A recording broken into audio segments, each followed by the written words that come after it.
സാറേ, ഞങ്ങൾ ഇവനെ കൊണ്ടുപോകാൻ വന്നതാ. കാശുള്ളവന് വേണ്ടി തല്ലാൻ കാക്കിയിട്ടൊരു ഗുണ്ട. ഇതാകുമ്പോ കേസും ഉണ്ടാകത്തില്ല. കൊള്ളാലോ സാറേ.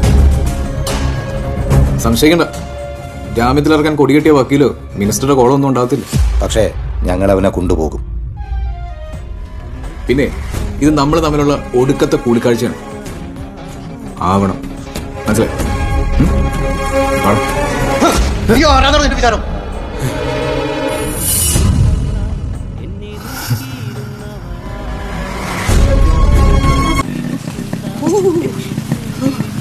അപ്പൊ ശരി, വേണം.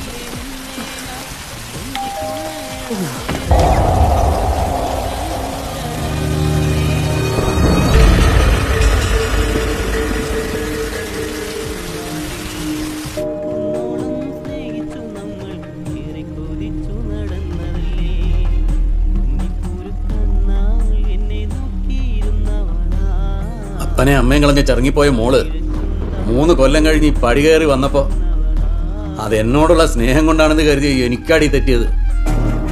ചേട്ട ഇവിടെ വിളിച്ച് കയറ്റാനുള്ള അടവായിരുന്നല്ലേടി നിന്റെ സ്നേഹം. മിണ്ടിപ്പോരുത്. നീയും കൂടെ ചേർന്നിട്ടായിരുന്നു ഇതെന്ന് എനിക്ക് അറിയേണ്ടത്. നടക്കുകയല്ലടി, നടക്കുകയല്ല. ഞാൻ ജീവിച്ചിരിക്കുമ്പോഴാണെങ്കിലും ചത്ത് മണ്ണടിഞ്ഞിട്ടായ ആ പര തെണ്ടി ഇവിടെ കയറ്റി പൊറപ്പിക്കാൻ ഞാൻ സമ്മതിക്കുകയല്ല. ഇനി ഉടനെ തമ്മിൽ നേരിട്ട് ഇറങ്ങി വന്ന് പറഞ്ഞു വിനീത് കഴിഞ്ഞാലും മറ്റാരും അതിന് ആരൊക്കെ എന്തൊക്കെ പറഞ്ഞാലും അവൻ ഇത്രയൊക്കെ ചെയ്തിട്ടും നിനക്കെപ്പോഴും അവനോടാണല്ലേ കൂറ്. ആ പരനാറ് എനിക്കുണ്ടാക്കി വെച്ച നഷ്ടം എത്രയെന്ന് അറിയാം നിനക്ക്? ഈ കുടുംബത്തിനുണ്ടാക്കിയ നാണക്കേട് എത്ര വലുതാണെന്ന് അറിയാം നിനക്ക്? നിങ്ങൾ എന്തീ കാണിക്കുന്നത്? നമുക്ക് ആകെയുള്ളൊരു മോളല്ലേ.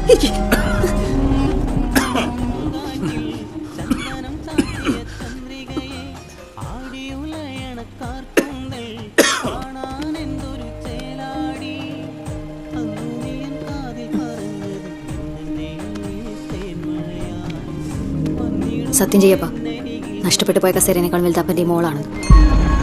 സത്യം ചെയ്.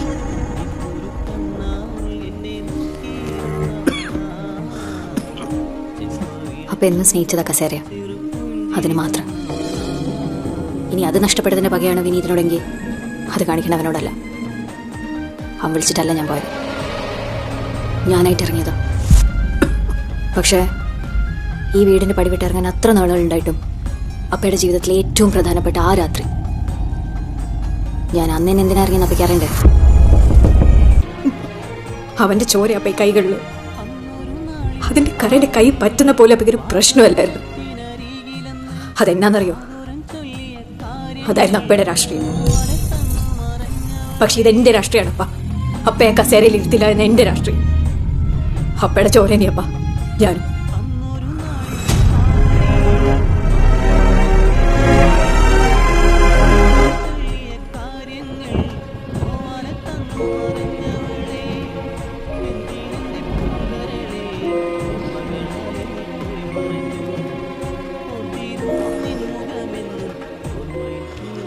അവള് പറഞ്ഞത് കേട്ടില്ലേ? അതവളുടെ രാഷ്ട്രീയമായിരുന്നു. ഈ നിമിഷം വരെ അവൾക്ക് വേണ്ടിയല്ലാതെ ഞാൻ ജീവിച്ചിട്ടുണ്ടോ? അവൾക്ക് ഇന്ന് വരെ എന്തിന്റെങ്കിലും കുറവ് ഞാൻ വരുത്തിയിട്ടുണ്ടോ? എന്നിട്ട് എന്നെ തോൽപ്പിക്കാൻ അവൾ. ഒരു പെണ്ണിന് അവളുടെ ഭർത്താവ് കൂടെ ഉണ്ടാവാൻ ഏറ്റവും കൊതിക്കുന്നത് എപ്പോഴെന്ന് അറിയോ സാറിന്? അവളൊരു കുഞ്ഞിനെ പ്രസവിക്കുമ്പോ. നമ്മുടെ മോളെ ഞാൻ പ്രസവിക്കുമ്പോ നിങ്ങൾ എന്റെ കൂടെ ഉണ്ടായിരുന്നോ? 2ാം നാൾ, 3ാം നാൾ, ഡൽഹിയിലെ മീറ്റിംഗും കഴിഞ്ഞ 5ാം നാൾ നിങ്ങളുടെ സ്വന്തം കുഞ്ഞിനെ കാണാൻ വരുമ്പോ ഒരിക്കലെങ്കിലും ഞങ്ങൾ തനിച്ചായിരുന്നെന്ന് നിങ്ങൾ ഓർത്തിട്ടുണ്ടോ? ഞാൻ എന്നും പ്രാർത്ഥിക്കുമായിരുന്നു, ആഴ്ചയിൽ 8 ദിവസം ഉണ്ടായിരുന്നെങ്കിൽ ആ 8ാം ദിവസമെങ്കിലും ഞങ്ങൾക്ക് തരുമായിരുന്നെന്ന്. പക്ഷേ ഇല്ല, ആ 8ാം ദിവസവും നിങ്ങൾ പാർട്ടിക്ക് കൊടുക്കൂ. ക്രിസ്മസിന് വനിതയിൽ വരുന്ന ഫോട്ടോ അല്ലാതെ നമ്മൾ ഒരുമിച്ച് ഒരു ഫാമിലി ഫോട്ടോ എങ്കിലും ഉണ്ടോ? ഇല്ല ഇല്ല എന്ന് 100 തവണ പറഞ്ഞാലും നിങ്ങൾ സമ്മതിച്ചേ പറ്റൂ. നിങ്ങൾ എന്നും മണികളുടെ പ്രിയങ്കരനായ ചാക്കോ സാറാണ്. അത് കഴിഞ്ഞ് ഒരുപാട് താഴെ നിങ്ങളെന്ന അപ്പനുള്ളൂ. അതും കഴിഞ്ഞ് ഒരുപാട് താഴെ നിങ്ങളെന്ന ഭർത്താവുള്ളൂ. അവൾക്ക് എന്തെങ്കിലും കുറവ് വരുത്തിയിട്ടുണ്ടോന്ന് നിങ്ങൾ ചോദിച്ചില്ലേ? അവൾക്കൊരു കുറവേ ഉണ്ടായിട്ടുള്ളൂ. ഒരപ്പന്റെ